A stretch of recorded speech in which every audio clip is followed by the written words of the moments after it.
Chapter 6, Part 2. See, she said, pulling 10 bright ideas to light up your sales from the back pocket of her shorts. She turned to bright idea number 2 and pointed with her finger. Value added. Something extra, such as a special feature or attractive packaging, added by a company to a product that makes the people more desirable, that makes the product more desirable in the marketplace. That means we give customers something extra they didn't expect, explained Jessie. I mean, anyone can go home and mix up their own batch of lemonade, right? So if we want them to buy from us, we've got to give them something extra. We add value. Great, said Megan. What are we going to add? Well, how about chips or maybe pretzels? Everyone likes chips and pretzels. We'll just have a bowl on the table and anyone who buys lemonade can have some free snacks. So we're adding value, snacks. Yeah, except Jessie had stayed up late last night reading her mom's booklet. You know what we're really adding? Fun. That's the one thing people can't get all by themselves. It looks like we're selling lemonade and snacks, but we're really selling fun, and everyone wants fun. Wow, said Megan, that's really smart. It'll be like a party. Who doesn't like a party? Jessie nodded her head.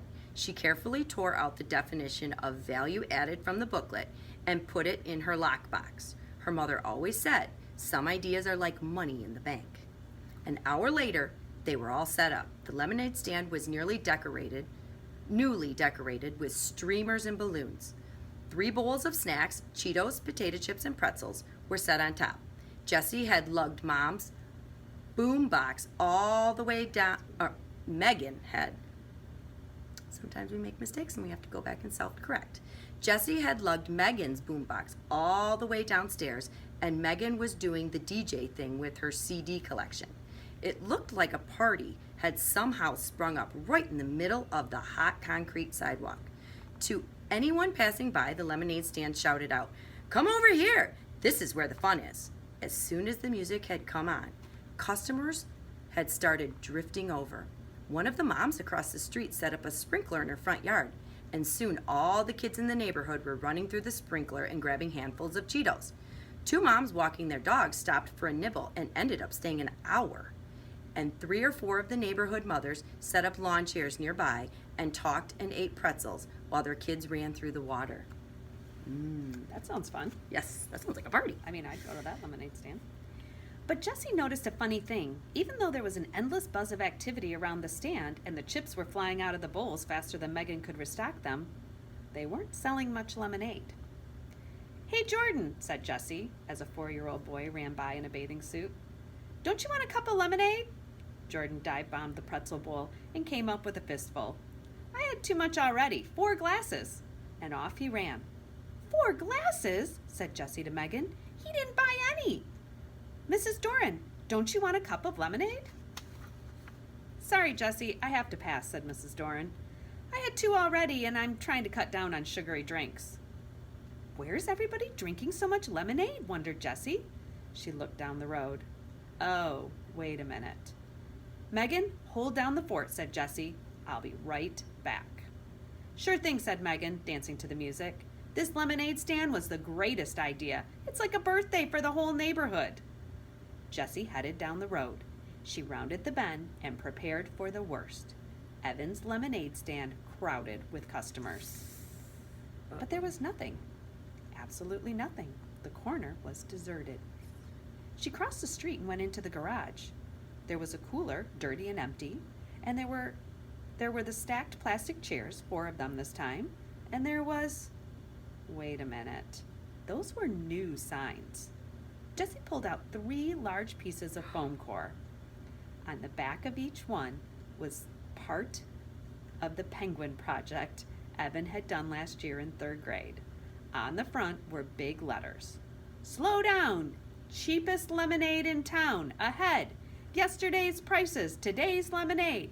You won't believe your eyes! Icy cold lemonade, just 10 cents a cup." I wonder what Megan and Jessie are selling theirs for. It used to be 50 cents a cup. Oh, forgot that part. You're right. So 10 cents is a big value. Underselling. Yeah. definitely. Jessie couldn't believe her eyes. 10 cents a cup? That was crazy. Even if they sold all 96 cups, they'd only make $9.60. And split 4 ways, that was just $2.40 for each boy. Evan was never going to earn $100 with that kind of profit. Jessie went down into the basement. Evan and Paul were playing air hockey. Whoosh. The puck flew into Evan's goal, and Paul threw his arms into the air in a victory V. Oh, snap, said Evan. You're winning. Winning, winning? Are you kidding me? Said Paul. Then he dropped his voice to a gravely growl and said, I don't play to win. I play to pulverize. Just like that muscle guy actor in Agent Down, the movie that all the boys were talking about. Paul was even flexing his muscles like that actor, except that Paul didn't have any muscles.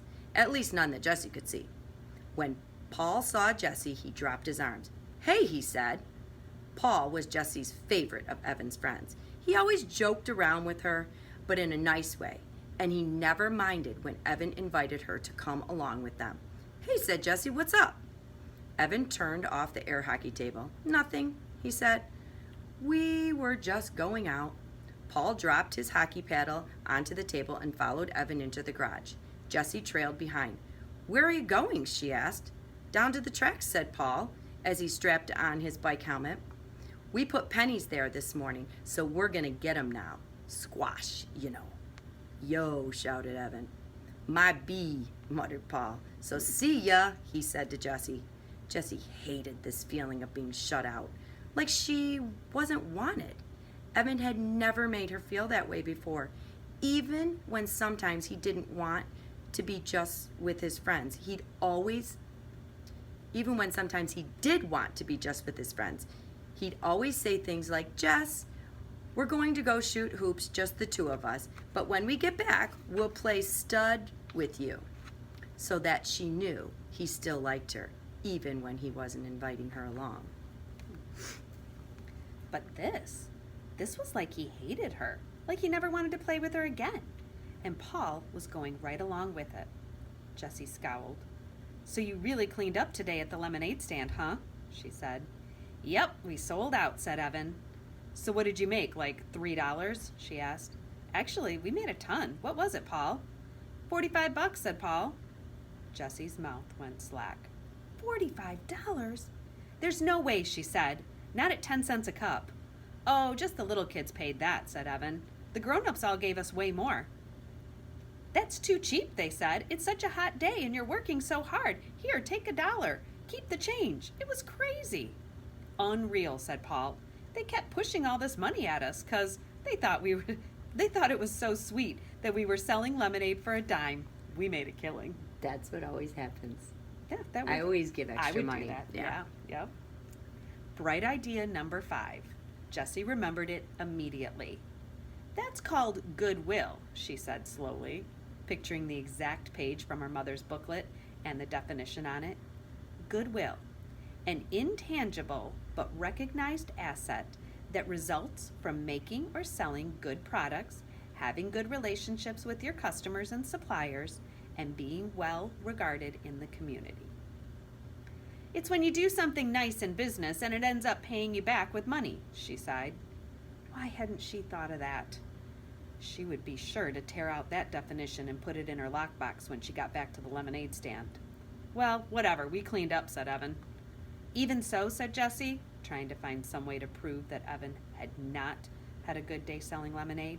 You had 4 people working the stand, so if you split $45 4 ways, that's only $11.25 each, which is still way more than I'm going to make today, she thought, since the whole neighborhood has already filled up on cheap lemonade.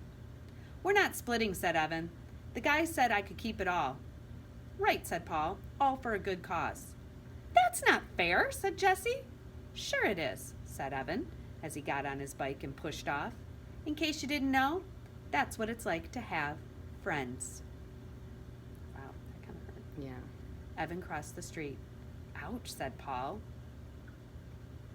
TTFN, Jess. He followed Evan. Uh-oh. TTFN. Talk to... Ooh, that's one I don't know.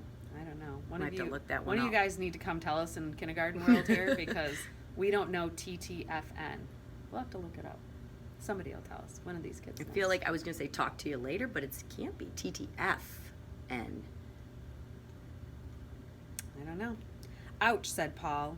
TTFN. Jess, he followed Evan. Jessie was left standing alone in the driveway. I want to know what happens next. I know. Stay tuned. Chapter 7 soon to come. Yep. Hope you're Have a good enjoying the night. book. All right. We couldn't stand it, so we looked up to see what TTFN means. And it means ta-ta for now. So, ta-ta for now.